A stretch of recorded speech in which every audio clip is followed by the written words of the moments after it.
Hello, viewers out there. You're welcome to this beautiful Monday, public holiday, but nevertheless, the show must go on.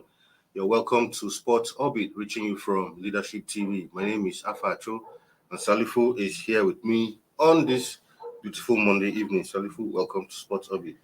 Thank you, Alpha. It's always a pleasure to be on the spot. Okay.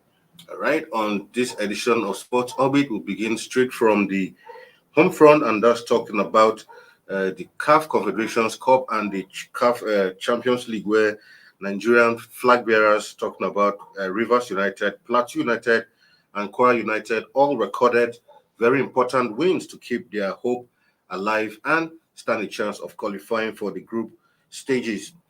Plateau United and Kwara United overcame their North African rivals yesterday, coming from behind to win their matches respectively. Nigerian champions Rivers United beat holders Wydad Casablanca of Morocco 2-1 in the first leg of the CAF Champions League first round time Port Harcourt, as Plateau United also rallied back to beat Tunisian club Esperance 2-1 at the Moshood Abiola Stadium in Abuja. In the Confederations Cup, Kwara United trounced cup holders RS Berkane of Morocco 3-1 at the Mobolaji Johnson Arena in Lagos. Good performances coming from these three Nigerian side. For me, I think I was highly impressed because if you look at the quality of oppositions that all of them played, it's not one of those sides from either Niger or from one of those countries, but these are top oppositions that each of these teams played, and lucky enough, all of them came out on top. Yeah, I quietly agree with you. I was also one. I was one of those who was also highly impressed with the performance of the Nigerian club. And surprising as I think this is the first time in recent time that the Nigerian club will play to the delight and to the sharing of Nigerian fans. All the club are just like you say, not that they just play a continental match or play any opposition from other country. The quality of oppositions is high up there. Exactly. Wydad Casablanca are the defending champions of the CAF Champions League. And Esperance, but they came to Port Harcourt here. They took the lead in the first 8 minutes of the game. But the River-based Port Harcourt was able to rally back, got the equalizer, and get the winning goal. Now, as it stands now, the staff have advantage going into the second leg. But our prayer is that either they will be able to maintain this lead and be able to hold North African when they travel to Morocco. It's another different way. But let's celebrate the victory at where it lasts. And then if you're talking about the Esperance of Tunisia again, the Plateau United at the Moshood Abiola National Stadium, it was a very impressive performance. Just like that, just in the case of Wydad Casablanca versus River United. Plateau Esperance also take a lead in the first half of the game, but Plateau United were having the support of their city, their governors at the stadium, sharing them from the behind, along with the Honorable Minister of Youth and Sport, and at the same time the brand new president of the Nigerian Football Federation all sitting on the VIP seats that they know that we can't let this VIP official down, but they rather go into the ICAS and they will be able to cut the North African side to the side and then get the win. And if you talk at what happened at the Mobolaji Johnson Stadium and in Lagos, the same scenario play out. Kwara United versus the Moroccan side, RS Berkane, which was they're also the defending champions. So, but the Moroccan side took the lead in the first half also. But Kwara United was able to rally from behind. Get the 3-1 it ended in their favor. For me, I hope, in as much as I have hope in all the Nigerian club going to the next round, I have much hope in the Kwara United that they should be able to maintain these two leads when they travel to Morocco for the return leg this week. Because the return leg will be holding on the 14th. Precisely, the Esperance and the Tunisia Plateau United will be holding on the 14th in Tunisia, and then even Wydad Casablanca the same thing on the 14th. But like either the CAF then the Moroccan side, and then the Confederation Cup against Kwara United also be holding within this weekend. So our prayer, we are still hoping and we are praying and urging those clubs that yes, they shouldn't rest on their hours. Exactly. Yes, we have recorded in the first leg. The battle line has not ended. So you still have another 90 minutes, just like the first half of the game. You still have another 90 minutes to play. But all you do here, if you went away to the Moroccan for the third leg and you lose, everything all you achieve, they become rubbish. So you need to ensure that to give Nigeria, to still give Nigeria hope, and just to give Nigeria hope that yes, you can progress to the next round of the competition. I'll be happy to see Nigeria end up the Nigerian team, or probably three of them. Three of them. I mean, there's nothing wrong with three of them all in the group stage going forward. I mean, that will boost our morale, and that will give us a confidence. For me, this is a very highly performance we're having in the recent time in the CAF Confederation Cup when it comes to Nigerian club. More importantly, the qualities of the opposition. Exactly. I mean, you said it all, quality of your position. And don't forget that for Rivers United, State Governor Wike had promised them huge sums of money if they eventually make it to the group stage. And like you said, it's been a while since Nigerian teams go to either the Confederations Cup or the Champions League, especially in the Champions League, and make it to the group stage, where the competition begins proper. But we are hoping that this time around, Rivers United and Plateau United, and I mean, they're good, representing Nigeria very well, first and second in the league. Exactly, who have been doing, and like we said, quality of opposition, very important. And I just hope that. So I'm very confident that if the quality of oppositions they are facing, by the grace of God, if they get beyond those oppositions like Kwara, Casablanca, and Sparrow, and get to the group stage, then there's guaranteed assurance that they will progress from the group stage to the next round of the competition. Very well. So it is all Nigerians. It is not just for River people. It's not just for Plateau people. It's for all Nigerians. They are flagging the Nigerian flag. So all the Nigerians will get behind this club, whatever little way you can support them, keep supporting them in prayer or anything you can keep supporting them, and we'll keep on praying for those teams. Yes, football is all about 11 versus 11, but as part of that, there's also God of soccer. So in as much as we could get on the pitch to support them on the pitch, we should behind them in prayer and then give them, let the God of soccer smiles on their faces. But the more they get it, there's a return of benefit that will come to Nigerians. Because as they are coming to play in Nigeria, for instance, as far as Tunisians were here, Wada Capraloga were here, they fly to this country, they lodge in a hotel. So there's economic benefit of it that came into this country. So we can't afford to have them out of this competition. We want them to still maintain the competition so that we can still go to benefit more as they come into play, go out to play. So there's a economic benefit when the match is going on. The people who are getting to the stadium have one form of the other transaction or transportation. Even when you go to the stadium, the taxis and also have the benefit. That's economic multipliers of the effect of the other. So we should all behind those clubs, they are all representing Nigeria, so keep on praying for them so they get to the group stage of the tournament, which is the ultimate target. All right, still on the continental championships, where new NFF president Ibrahim Gusau has also charged Nigerian teams in the tournaments to go ahead and grab the CAF group stage tickets as they go on in the competition. I mean, good advice charge coming from the NFF president, and it's good that he was on hand. Are you looking like this like a good omen for Nigerian football? Because a lot of we Nigerians like to subscribe, especially politicians, this kind of thing. For him, it might be like, okay, I'm coming on board. Yes, exactly. I'm coming on board, and the first very international meet that at least Nigerian clubs are going in, they are all coming out victorious. So it's looking like we'll return back to the days where under some NFF presidents, Nigeria has done very well, even in club competitions on the continent, and when it come to the national team.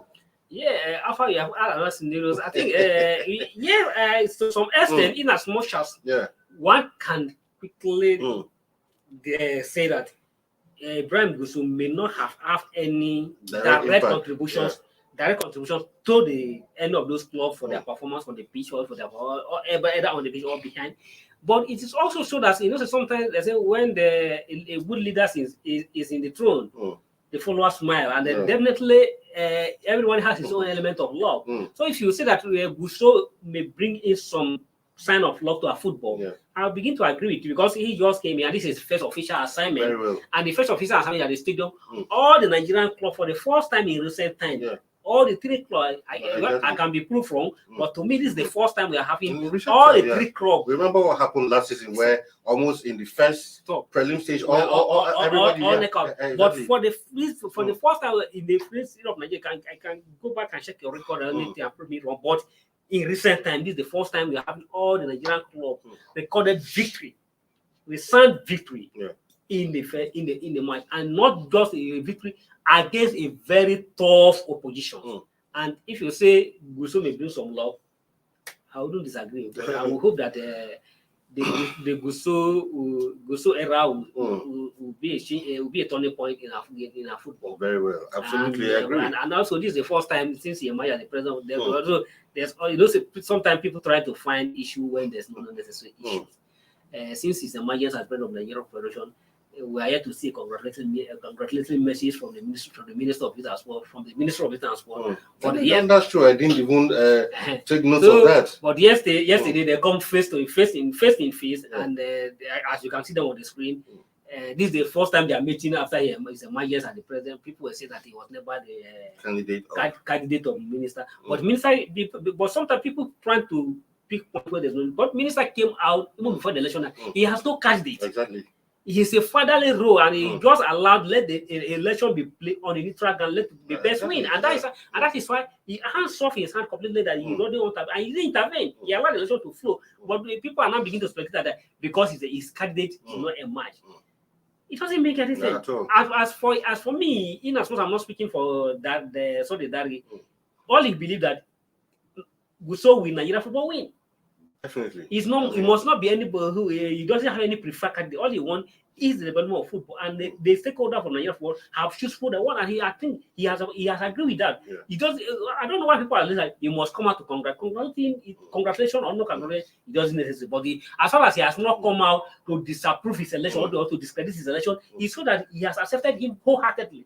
So people have to allow a sleeping dog to life low. Yeah, even in congratulating him, he mustn't be on the pages of newspapers. He have his number.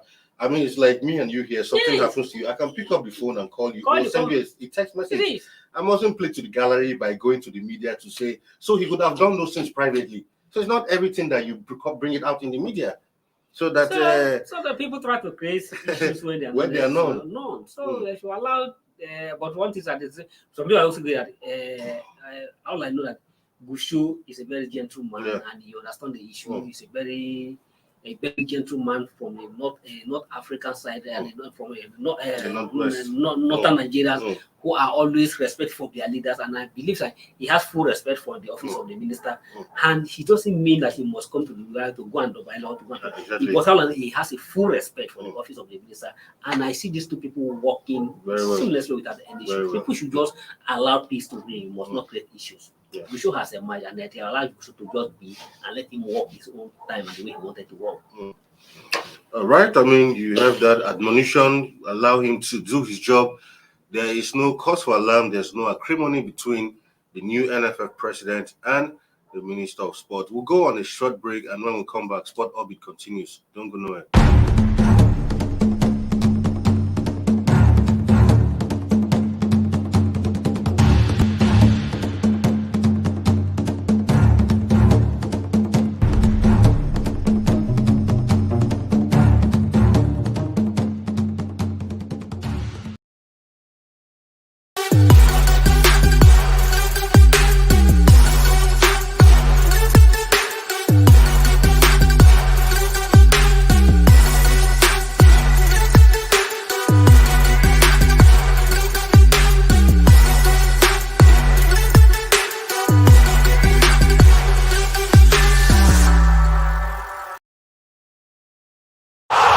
Sports Orbit. We make the world go round.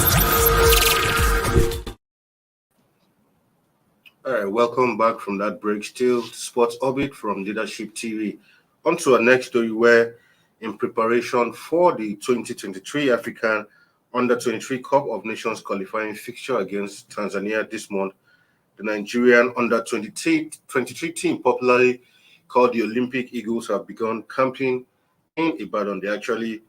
Camp actually starts today, and 32 players have been invited to camp by Coach Salisu Yusuf and crew, who will train in Ibadan until the final squad is selected to depart Nigeria on 18th of October for Dar es Salaam for the first leg match, which is scheduled for the weekend of 21st and 23rd October 2022.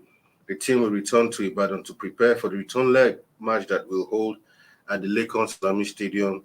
That'll be end of this month, 29th. Well, of course, a list of 32 players have been invited. So many, too numerous to mention, but it's interesting to know that, almost if not all of the players are home-based players. Yeah, if I'm right, yeah, home-based players, and camping begins. And this is hoping that this time around the uh, Olympic Eagles do well to at least ensure that Nigeria has a flag bearer in the football event when it comes to 2024 in Paris.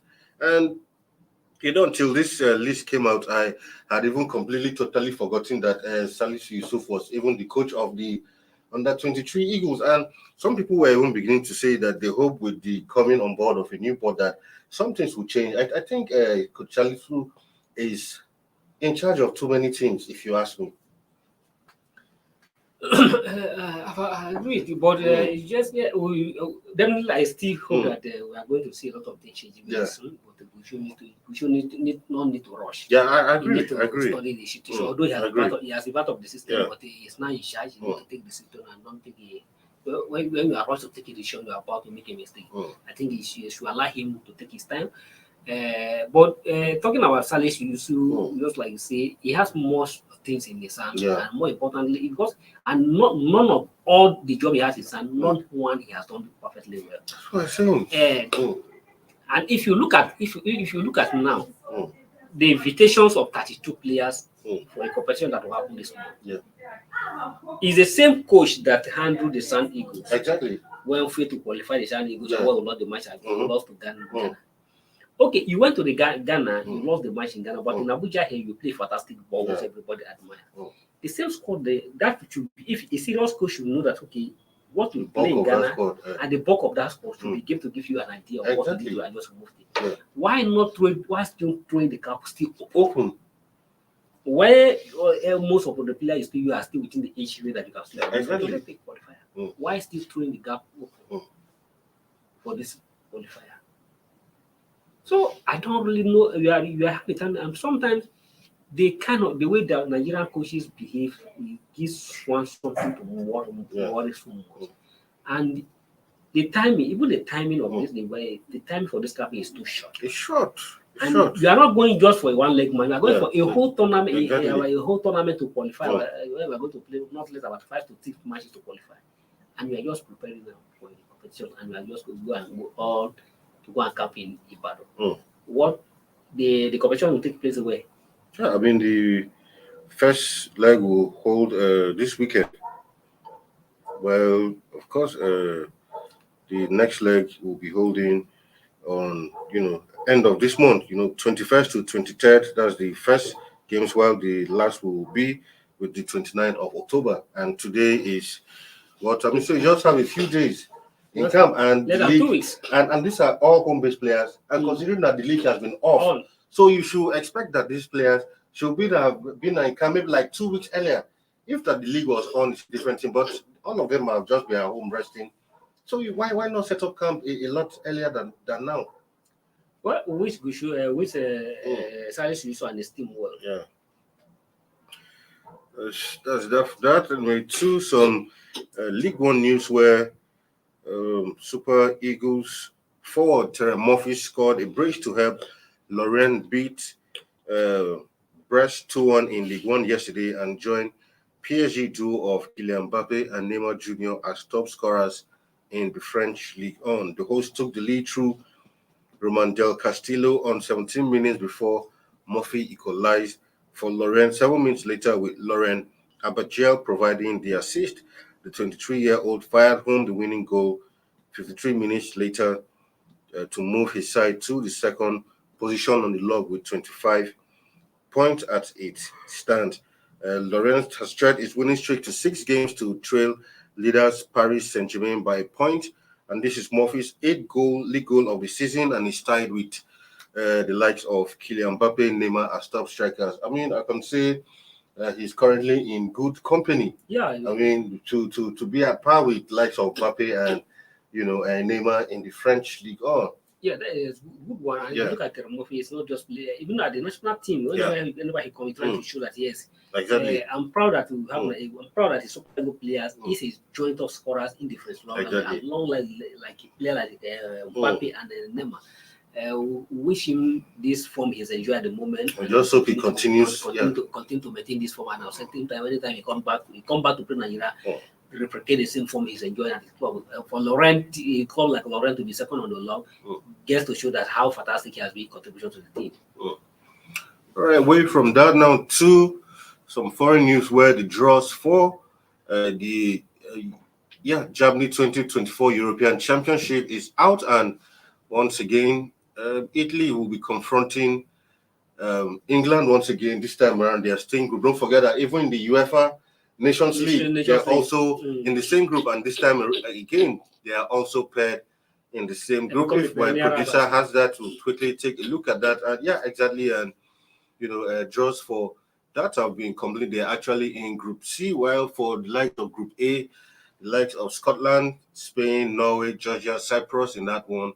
While Group B has Netherlands, France, Ireland, Greece, Gibraltar. For Group C is Italy, England, Ukraine, North Macedonia, Malta in that one, while Croatia, Wales, Armenia, Turkey, Latvia make up Group D. For Group E is Poland, Czech, Albania, Faroe Islands, and Moldova, while the likes of Belgium, Austria, Sweden, and Estonia are in Group F. Hungary, Serbia, Montenegro, Bulgaria, Lithuania. In the other group, that's Group G, while Denmark, Finland, Slovenia, Kazakhstan, Northern Ireland, and San Marino in that one. Group I is Switzerland, Israel, Romania, Kosovo, Belarus, and Andorra, while Portugal have Bosnia, Herzegovina, Iceland, Luxembourg, Slovakia, and Liechtenstein. Well, if you're looking at these groups, you agree that a lot of the top European teams, most of them should be expected to make it out of these groups to a piece, because there's no group where, for me, the closest group that looks like a group of death should be Group C, where you also have Ukraine. Yeah, Ukraine, and if you look like the Group C, Italy, England, Ukraine. I think that's even Group B also has a result of that, because you have Netherlands, you have France, and you have Republic Greece. of Ireland is not in recent You times. Shouldn't be. You have Greece there, although Greece in recent times. So that's what I'm saying. Not like the Greece of exactly. So 2004. easily, I think Netherlands and France should make it out of this. Okay. Group F is some group. There's Austria, there's Sweden, there's Belgium. Yeah, Group F, Austria, Sweden, Belgium. Yes, that's another tough one there. Yes, but the good one thing is that, just like you say, all the big guns in Europe should be exactly comfortable at least to qualify. If they don't, I think they should have themselves to blame. Yeah.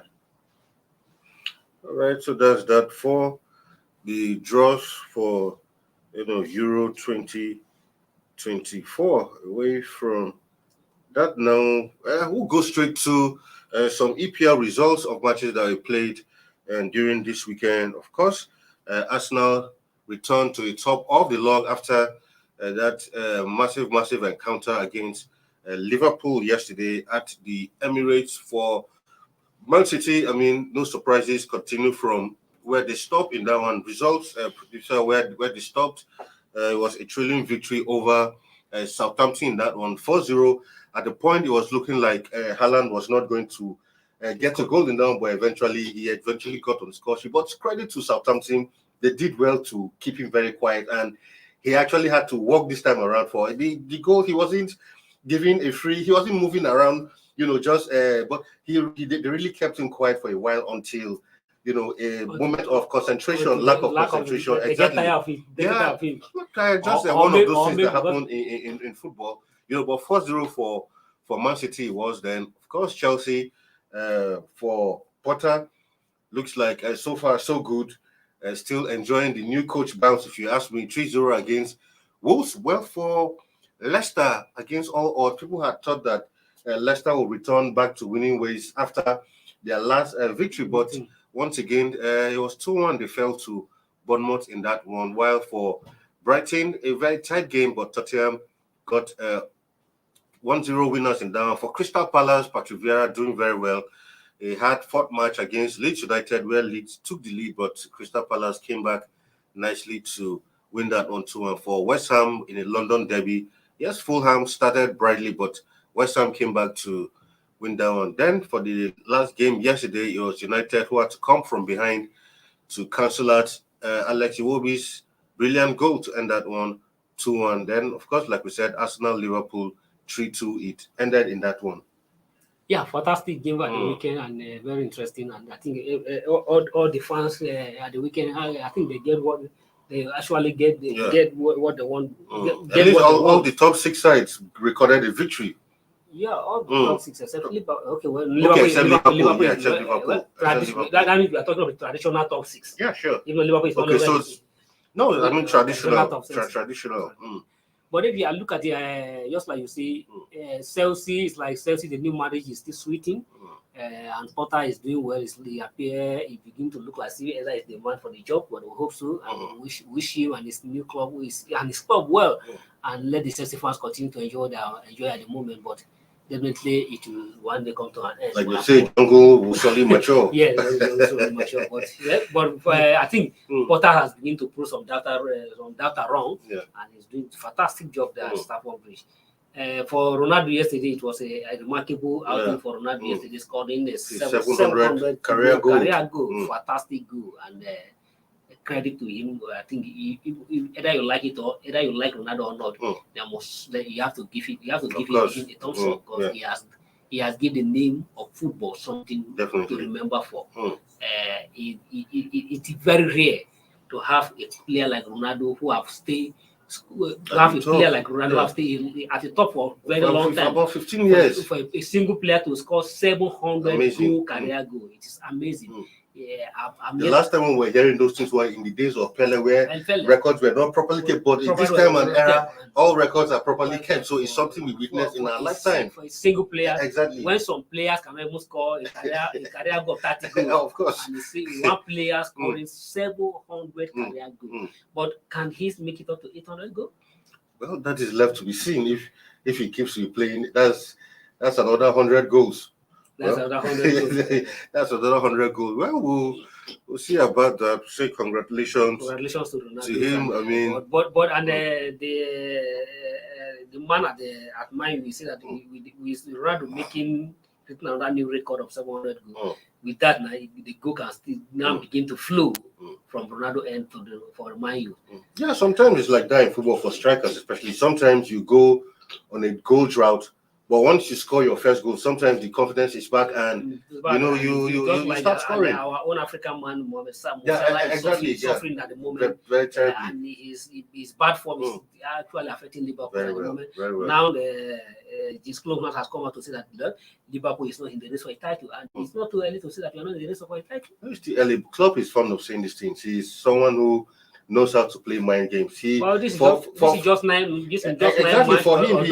He doesn't want the Liverpool fans really to start, expecting too much, so that not to put too much pressure on the players. But I mean, it's still early days. Whether it's like early days not, to say that to completely write Liverpool off from the title race, but 40-point drip of the top table topper cannot just say you are out of the race at the moment. Because with just by the time we get to the middle of the thanks to World Cup that will just come in between, even by the time we get to the middle of the season, like December, January, that's when things gradually start taking shape. Really shy for a title, and that's why I like what Arteta is saying.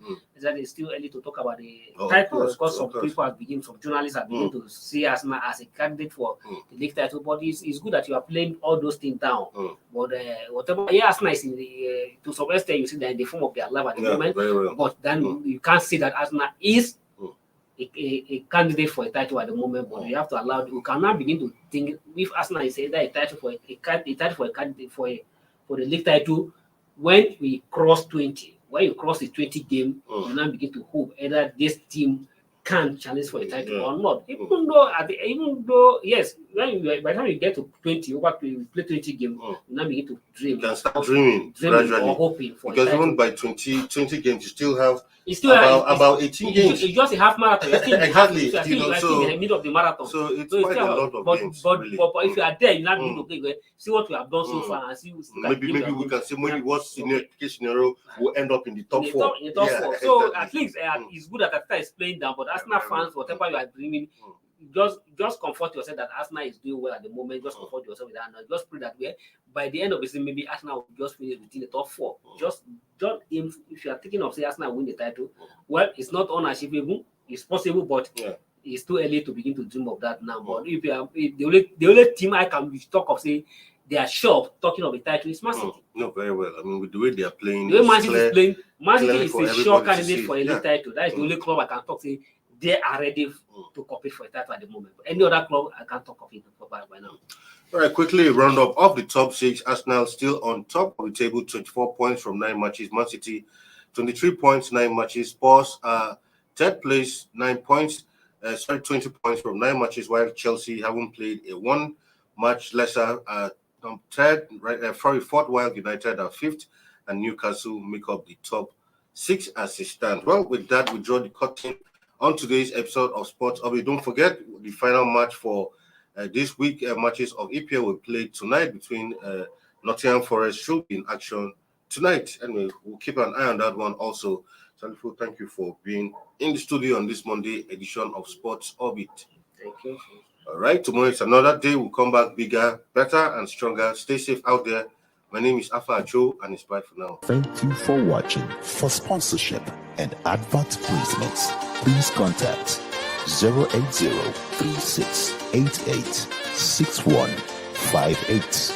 Last Word Leadership Podcast Studio. You have the last word.